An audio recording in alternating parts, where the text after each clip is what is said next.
नमस्कार दोस्तों, आपका जोरदार स्वागत है ग्रुप डी व्लॉग्स 2.0 पे।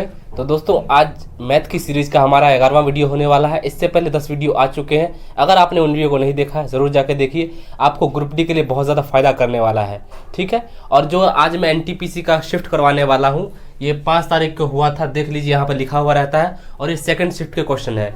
इससे पहले जो शिफ्ट आ चुके हैं वो भी आप देख लीजिए, बहुत इंपॉर्टेंट रहेगा। ठीक है। और जो मैं आज पहला क्वेश्चन कराने वाला हूँ वो होमवर्क का क्वेश्चन रहेगा, जो कि आपको यहाँ दिख रहा होगा। ये क्वेश्चन मैं अभी कराने वाला हूँ, ये मैंने पिछली वीडियो में होमवर्क में दिया था। ठीक है। तो पहला क्वेश्चन जो होमवर्क का था, इसमें आपसे बोला गया है कि 1,20,000 में एक कार बेचने पर डेविड को 20% का लाभ प्राप्त हुआ।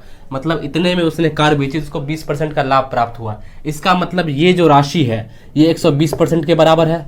बिल्कुल, अगर 20% का लाभ हुआ है मतलब 100 रुपये तो किसी चीज़ का क्रय मूल्य होता है। लाभ का मतलब क्या हुआ कि इस पर 20% का लाभ लिया, यानी 120% के बराबर है। तो हम यहाँ से 1% निकालेंगे। जब हम यहाँ से 1% निकालेंगे तो 1 0 से 1 0 कट जाएगा। ठीक है। तो हमारा कितना आएगा? हमारा आ जाएगा 1000। 1% हमारा 1000 के बराबर आया। बोला है कि अगर उसे यह 30% लाभ पर बेचता तो विक्रय मूल्य क्या होता। मतलब वह 30% बढ़ा कर बेचता, तो 30% जो बढ़ाएगा वो कितने बढ़ाएगा? वो क्रय मूल्य पे 30% बढ़ाएगा। यानी कि जो 1% आपका ये है तो 100% किसी भी चीज़ का क्रय मूल्य होता है। अगर वो 30% बढ़ाकर बेचेगा तो प्लस जब 30% करेगा, इसका मतलब वो किसी चीज़ को कितने पे बेच रहा है? वो 130% पे बेच रहा है। आप समझ गए होंगे, 130% पे बेच रहा है। यानी कि 1% जब 1000 के बराबर आएगा तो 130% किसके बराबर आएगा? तो 130 से हम गुना कर देंगे 1000 को। जब हम इसको सॉल्व करते हैं तो कितना आएगा? 1,30,000 आपका आंसर आएगा, जो कि आपका कौन से ऑप्शन में है? तो आपका ऑप्शन नंबर बी में दे रखा है, यानी कि इसका ऑप्शन नंबर बी बिल्कुल सही होगा। आपको यहाँ दिख भी रहा होगा, दोबारा समझ लीजिए। वैसे दोबारा समझाने की कोई जरूरत नहीं है, क्योंकि 120% इसके बराबर है। आपने 1% निकाला 1000 के बराबर, 30% लाभ ज़्यादा बेचने पर मतलब 130% को 1,30,000 आपका आ गया। तो आते हैं आज की सीरीज के पहले क्वेश्चन पे। तो आपका जो पहला क्वेश्चन है, इसमें आपसे बोला गया है यदि एक गोले की त्रिज्या को दोगुना कर दिया जाए तो नए गोले के आयतन से मूल गोले का आयतन का अनुपात क्या होगा। देखिए, सबसे पहले इस क्वेश्चन में क्या करिए, सबसे पहले गोले का आयतन आपको पता होना चाहिए। तो गोले का जो आयतन होगा, यानी कि वॉल्यूम जो होगा गोले का, यानी स्फीयर का जो वॉल्यूम होगा वो कितना होता है? 4/3 पाई r³ होता है। यानी इसमें देखिए 4/3 तो कांस्टेंट रहता है, पाई भी कांस्टेंट रहता है, लेकिन वेरिएबल यानी कि संख्या कौन सी बदलती है बार बार। तो बार बार आपका किसी संख्या रेडियस बदलता है। किसी भी गोले में अगर उसका रेडियस बदलेंगे तभी उसके आयतन में परिवर्तन आएगा, बाकी चीज़ों पर कोई फर्क नहीं पड़ता। ठीक है। तो बोला है नए गोले का, तो मान लीजिए नया जो गोला है, नए गोले का बट्टा पुराने गोले का। ठीक है। पुराना बराबर में हम लिख देंगे नया बट्टा पुराना, लिख दिया हमने। ठीक है। अब नए का आयतन क्या होगा? तो 4/3 पाए। देखिए यहाँ पर क्या किया है, आयतन को दोगुना कर दिया है। यानी कि नए गोले में जो r की वैल्यू हम लेंगे वो कितना लेंगे? 2r के बराबर लेंगे। r जो हो गया वो 2r हो गया। अब हम जब r की जगह 2r पुट करेंगे तो 2r का होल क्यूब हो जाएगा। बट्टा जब हम करेंगे तो 4/3 और यहाँ पाई। पुराने गोले का जो रेडियस है वो तो r ही रहेगा, तो r³ ही रहेगा। ठीक है। देखिए 4/3 से 4/3 कैंसिल हो गया, पाई से पाई कैंसिल हो गया। ठीक है। अब जब हम सॉल्व करते हैं तो 2r का क्यूब क्या होगा? 2 का क्यूब 8 हो जाएगा, 8 हो गया। r का क्यूब तो r का क्यूब ही रहेगा, बट्टा में r का क्यूब तो r क्यूब ही रहेगा। जब हम r के क्यूब से r के क्यूब को काटेंगे यानी कि 8/1 आएगा। यानी कि इसका जो रेशो कितना है आपका? 8:1 आया, जो कि कौन से ऑप्शन में दे रखा है? तो ऑप्शन नंबर डी में दे रखा है, यानी कि ऑप्शन डी जो होगा बिल्कुल सही होगा। अब दोबारा समझ लीजिए, बोला है नए गोले का आयतन को हमने दोगुना कर दिया, यानी r को हमने 2r कर दिया है। तो बोला है नए गोले का आयतन और पुराने गोले का आयतन का रेशो क्या होगा। तो कैसे करेंगे? 4/3 पाई r, 2r का क्यूब हमने कर दिया, 4/3 पाई r का क्यूब कर दिया। हमने कैंसिल किया, 4/3 से 4/3 कट गया, पाई से पाई कट गया। 2 का क्यूब क्या हुआ? 8 हो गया। r का क्यूब ही रहा, और यहाँ नीचे भी r का क्यूब रहा। r के क्यूब से r का क्यूब कट गया, यानी 8:1 आ गया, जो कि ऑप्शन डी में है। तो आते हैं अगले क्वेश्चन पे। जो हमारा सेकंड क्वेश्चन है, इसमें आपसे बोला गया है कि एक बेलन और शंकु की आधार, त्रिज्या और ऊंचाई एक ही है। मतलब मान लीजिए हम अगर शंकु लिखते हैं तो शंकु की r और h एक ही है, और बेलन का क्या है? तो बेलन का भी जो है, बेलन का भी r और h ही है। मतलब दोनों का रेडियस और हाइट सेम है। ठीक है। आपसे बोला है कि बेलन के आयतन बेलन के आयतन का शंकु के आयतन से अनुपात ज्ञात कीजिए। मतलब पहले बेलन का आयतन निकालना है, फिर शंकु का आयतन निकालना है। तो हम लिख देते हैं बेलन यानी कि सिलेंडर। ठीक है। सिलेंडर बट्टा कोण आपको निकालना है। देखिए सिलेंडर यानी कि बेलन का आयतन क्या होता है, पाई आर स्क्वायर एच, बट्टा में कोण का आयतन क्या होता है थोड़ा मुझे सर्दी है इसलिए थोड़ा दिक्कत होता है, 1/3 पाई आर स्क्वायर एच। देखिए आप बोलेंगे कि आर, मैंने आर ही क्यों लिया, क्योंकि आपको पहले से ही दे रखा है कि रेडियस तो दोनों का सेम ही है, हाइट भी दोनों का सेम ही है, ठीक है। जब हम इस चीज को पूरे को इससे काटते हैं तो ये तो कट जाएगा, सेम ही है, यानी कि 3/1 आ गया, यानी कि जो आया 3:1 आया, जो कि आपका कौन से ऑप्शन में है, आपका ऑप्शन नंबर, सॉरी रुकिए क्वेश्चन भाग गया, सी में है, ठीक है, ऑप्शन नंबर सी में है। तो आपका ऑप्शन नंबर सी होगा। आते हैं अगले क्वेश्चन पे।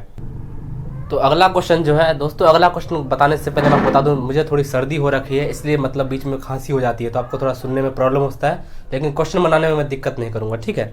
तो देखिए अमरजीत सिंह एक काम को 5 दिन में पूरा कर सकता है, अपने पुत्र की मदद से वह इस काम को 3 दिन में पूरा कर सकता है। क्वेश्चन आपको यहाँ दिख ही रहा होगा, बोला है अमरजीत किसी काम को 5 दिन में पूरा कर सकता है, ठीक है, और बोला है वह अपने पुत्र की मदद से इसे 3 दिन में कर लेता है। मतलब अमरजीत और उसका पुत्र यानी पुत्र को पी मान लेते हैं, दोनों मिलकर 3 दिन में करते हैं, 3 दिन में करते हैं। दोनों का जब हम एलसीएम लेंगे 5 और 3 का तो कितना आएगा 15, यानी कि कार्य क्षमता यानी टोटल कार्य जो हमारा 15 हो गया है, ठीक है। तो अमरजीत की कार्य क्षमता कितनी होगी, तो 15 को जब 5 से भाग देंगे तो अमरजीत की कार्य क्षमता 3 आ जाएगी, ठीक है। और अमरजीत और उसके पुत्र की कार्य क्षमता कितनी आएगी, तो 15 को 3 से भाग देने पर 5 आएगी, यानी अमरजीत और उसके पुत्र मिलकर एक दिन में 5 कार्य करते हैं, लेकिन सिंगल अमरजीत सिर्फ 3 कार्य करता है। तो आपसे क्या बोला है निकालने के लिए, आपको निकालने बोला है कि पुत्र स्वतंत्र रूप से कार्य को कितने, मतलब पुत्र अकेला कितने दिन में कार्य करेगा। आपसे बोला है कि पुत्र जो है अकेला कितने दिन में कार्य करेगा, तो कैसे निकालेंगे। देखिए यहाँ अमरजीत 3 दिन में करता है, अमरजीत उसका पुत्र 5 दिन में करते हैं, तो कार्य क्षमता में अंतर कितना है, तो 2 का अंतर है, यानी पुत्र जो है वो एक दिन में 2 कार्य करता है। तो 15 कार्य कितने दिन में करेगा, तो 15/2 दिन में करेगा, यानी कि कितने दिन में करेगा, 7.5 दिन में, जो कि कौन सा ऑप्शन है, आपका ऑप्शन नंबर ए में दे रखा है 7.5 दिन, यानी कि ऑप्शन ए बिल्कुल सही होगा। तो आते हैं अगले क्वेश्चन पे। तो अगला जो क्वेश्चन है इसमें आपसे बोला गया है एक समचतुर्भुज का क्षेत्रफल 96 सेंटीमीटर स्क्वायर है। पहले समचतुर्भुज बोला है तो समचतुर्भुज बना लीजिए। तो समचतुर्भुज जब हम बनाते हैं तो कुछ ऐसा बनता है समचतुर्भुज, देखिए ऐसा कुछ फिगर बनेगा समचतुर्भुज का, ठीक है। विकर्ण की चर्चा है तो 2 बार विकर्ण बना लीजिए, एक विकर्ण ये और एक विकर्ण ये। आपसे बोला है कि इसका एक विकर्ण 16 सेंटीमीटर का है, मान लीजिए बड़ा वाला विकर्ण हमने 16 सेंटीमीटर का मान लिया है, तो भुजा की लंबाई ज्ञात कीजिए, यानी ये वाली भुजा जो है इसकी x मान लेते हैं, आपको इसको x ज्ञात करना है। तो आपको ज्ञात क्या करना है, मैं लिख देता हूँ, आपको ज्ञात करना है x क्या है, ठीक है। आपसे बोला है कि इसका जो क्षेत्रफल कितना है, क्षेत्रफल 96 सेंटीमीटर स्क्वायर है। देखिए विकर्ण से क्षेत्रफल निकालने का फॉर्मूला क्या होता है, जो 96 होगा, यानी क्षेत्रफल जो होता है हाफ d1 इंटू d2, यानी कि d1 जो है हमारा डायगोनल 1 है, d2 क्या है, डायगोनल 2 है, ठीक है। तो देखिए d1 हमें क्या दे रखा है, 16 दे रखा है, यानी कि हाफ इंटू 16 इंटू d2 बराबर 96 के बराबर दे रखा है। जब इसको हम सॉल्व करते हैं तो यहाँ से 8 से कटेगा, तो 8 दहम 80 और दूनी 16, यानी कि d2 जो आएगा आपका d2 का मान कितना आ गया, 12 आ गया, यानी कि जो दूसरा डायगोनल आ गया वो 12 सेंटीमीटर आ गया है, ठीक है। तो ये वाला डायगोनल आया 12 सेंटीमीटर आ गया। आपको यहाँ तक समझ आ गया होगा, हमने क्षेत्रफल को हाफ d1 d2 के बराबर करके दूसरा डायगोनल निकाल दिया है। आपसे बोला भुजा निकालने के लिए, देखिए भुजा का फॉर्मूला होता है, या तो आप भुजा के फॉर्मूले से निकाल लीजिए, नहीं तो दूसरा ट्रिक भी है, और जो दूसरा ट्रिक होगा कभी ऐसा क्वेश्चन आएगा तो मैं दूसरे ट्रिक से कराऊंगा, लेकिन आज मैं आपको क्वेश्चन जो कराता हूँ वो तरीके से करा देता हूँ। तो देखिए भुजा निकालने का एक फॉर्मूला होता है, भुजा जो निकालेंगे समचतुर्भुज का, उसका फॉर्मूला होता है हाफ अंडर रूट में d1 square plus d2 square, ये फॉर्मूला होता है भुजा निकालने का, ठीक है। इसमें हाफ कांस्टेंट है, d1 हमें पता है, d1 क्या है 16 है, d2 आपने निकाल लिया है 12 सेंटीमीटर, इसमें पुट कर दीजिए। तो यहाँ जब पुट करेंगे तो हाफ अंडर रूट में 16, d1 जो हमारा 16 है, 16 का स्क्वायर क्या होगा 256 होगा, 16 का स्क्वायर प्लस d2 क्या है आपका 12 है, तो 12 का स्क्वायर क्या होगा 144। जब हम इसको सॉल्व करते हैं तो 1 अंडर रूट के अंदर क्या आ जाएगा, 256 में जब 144 जोड़ेंगे 400 आ जाएगा, 400 यहाँ पर आ गया। अब देखिए हाफ हमने ऐसे ही लिखा है, देखिए 400 का अंडर रूट क्या होगा 20 होगा, तो 20 यहाँ आ गया, यानी कि जो आपका आंसर है 10 सेंटीमीटर, यानी कि जो आपकी x की वैल्यू आई, x की वैल्यू हमें निकालनी थी, तो x की वैल्यू कितनी आ गई 10 सेंटीमीटर आ गई, और यही आपके क्वेश्चन का आंसर होगा। आप समझ लीजिए दोबारा से, क्षेत्रफल को आपने क्षेत्रफल के फॉर्मूले के बराबर किया, डायगोनली फॉर्मूले के बराबर किया, आपने डायगोनल 2 निकाल दिया, फिर आपके पास भुजा का फॉर्मूला आया था, आपने भुजा में पुट किया, आपका 10 सेंटीमीटर आ गया। और ये कौन से ऑप्शन में है, तो ये ऑप्शन नंबर ए में है यानी कि ऑप्शन ए बिल्कुल सही होगा। तो आते हैं अगले क्वेश्चन पे। जो आपका अगला क्वेश्चन है ये ट्रिग्नोमेट्री से है, लेकिन इसका कंसेप्ट अलजेब्रा का है। कई लोग कहेंगे ट्रिग्नोमेट्री मुझे नहीं आती, तो कोई दिक्कत नहीं, आपको ट्रिग्नोमेट्री नहीं भी आती है तो मैं कुछ दिनों में एक क्लास लाने वाला हूँ ट्रिग्नोमेट्री के बेसिक कंसेप्ट के लिए। तो इसमें ट्रिग्नोमेट्री जरूर है, लेकिन ये है अलजेब्रा का क्वेश्चन। तो देखिए कैसे है अलजेब्रा का, आपसे बोला क्वेश्चन आपको यहाँ दिख ही रहा होगा, ठीक है।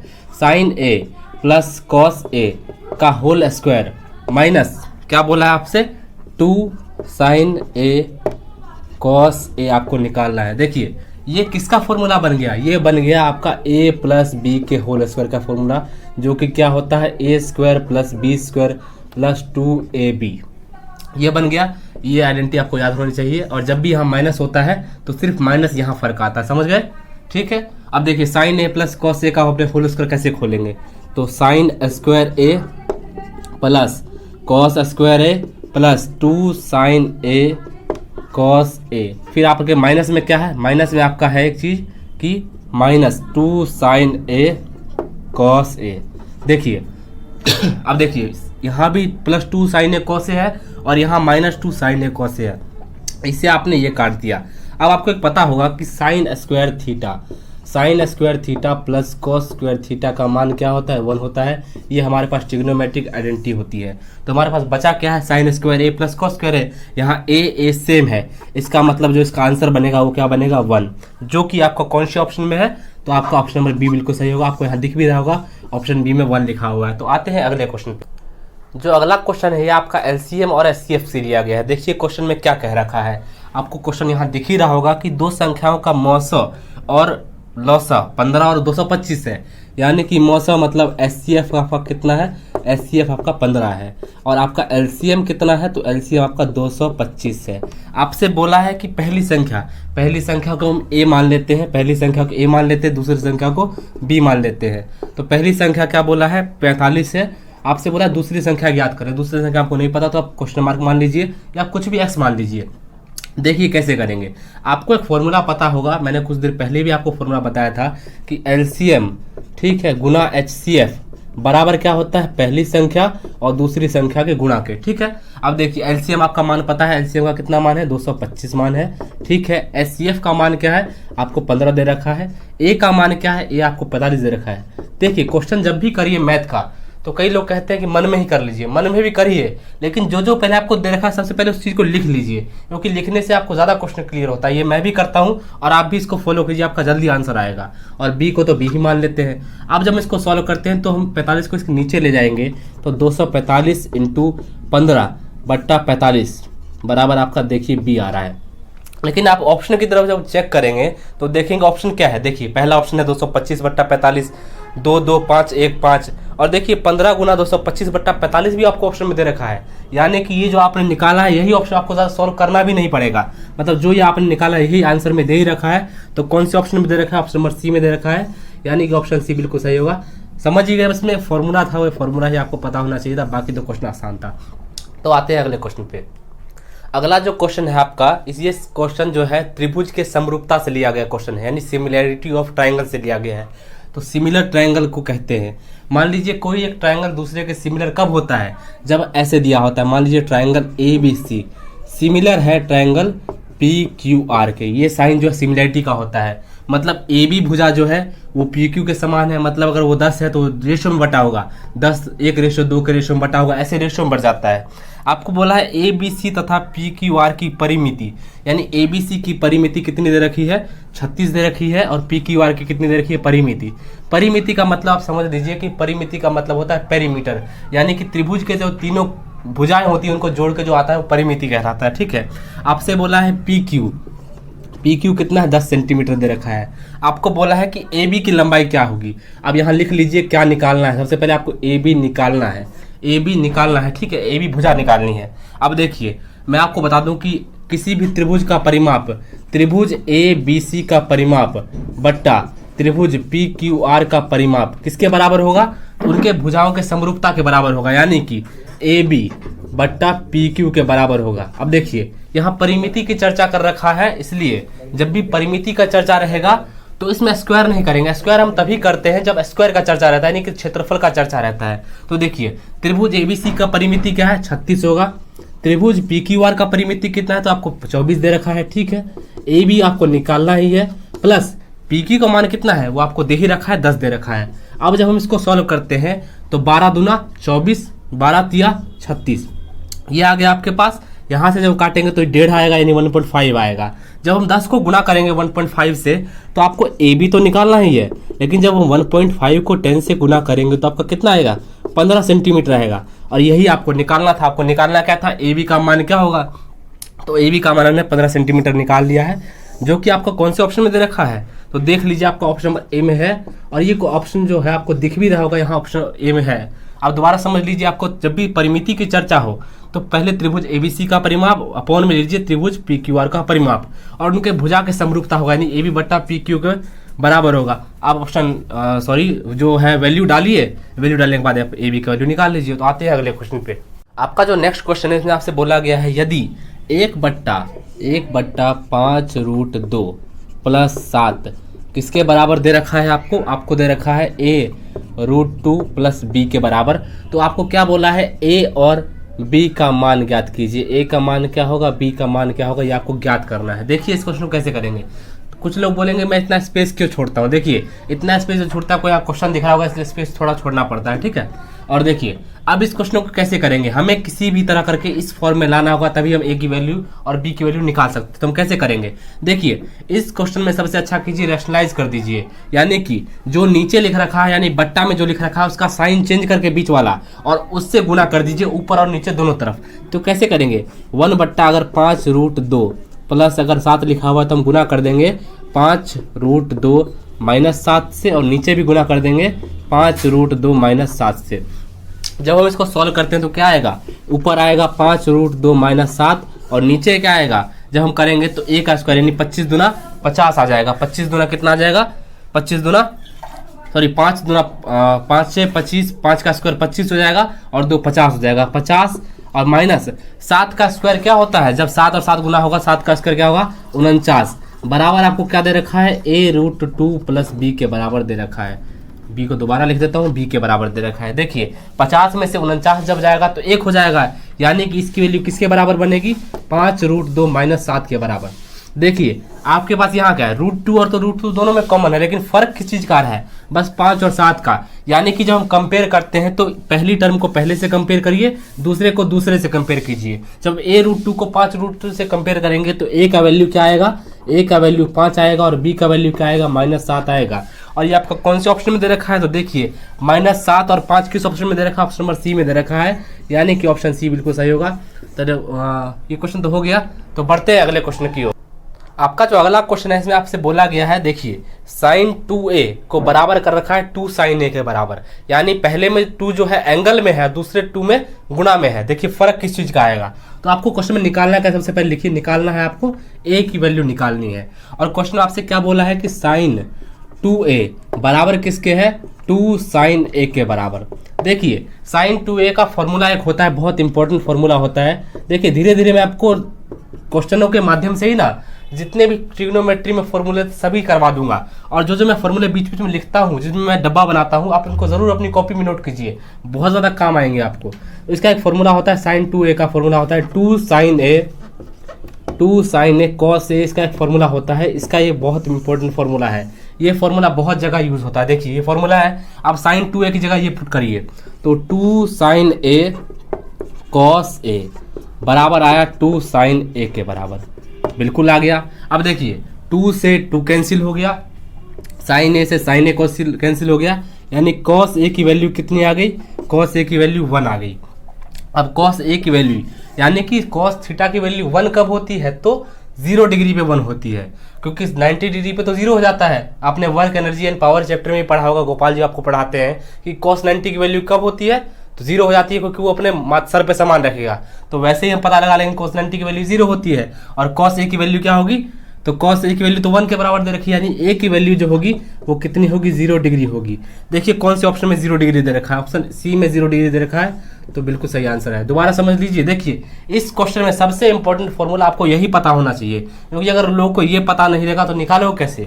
ये आपको सबसे इंपॉर्टेंट फॉर्मूला यही, आप इसको नोट कर लीजिए, ये फॉर्मूला मोस्ट इंपॉर्टेंट फॉर्मूला है ट्रिग्नोमेट्री का। तो आते हैं अगले क्वेश्चन पे, और जो अगला क्वेश्चन है जो मैं आपको होमवर्क में देने वाला हूं, इसका जो आंसर है आप लोगों को मुझे कमेंट बॉक्स में देना है। तो मैं थोड़ा साइड हट जाता हूं, आपको क्वेश्चन यहाँ ब्लिंक कर रहा होगा, ये क्वेश्चन नया आ चुका है, ये क्वेश्चन नंबर 10 है। इसका आंसर आप लोगों को मुझे कमेंट बॉक्स में देना है। जो कमेंट बॉक्स आप लोग में कमेंट करेंगे उसका मैं रोज पढ़ता हूँ, रोज देखता हूँ कौन कौन से रेगुलर हैं, तो आप कमेंट में आंसर देना ना भूलिए, ठीक है। तो आपसे मिलते हैं नेक्स्ट वीडियो में, तब तक के लिए गुड बाय।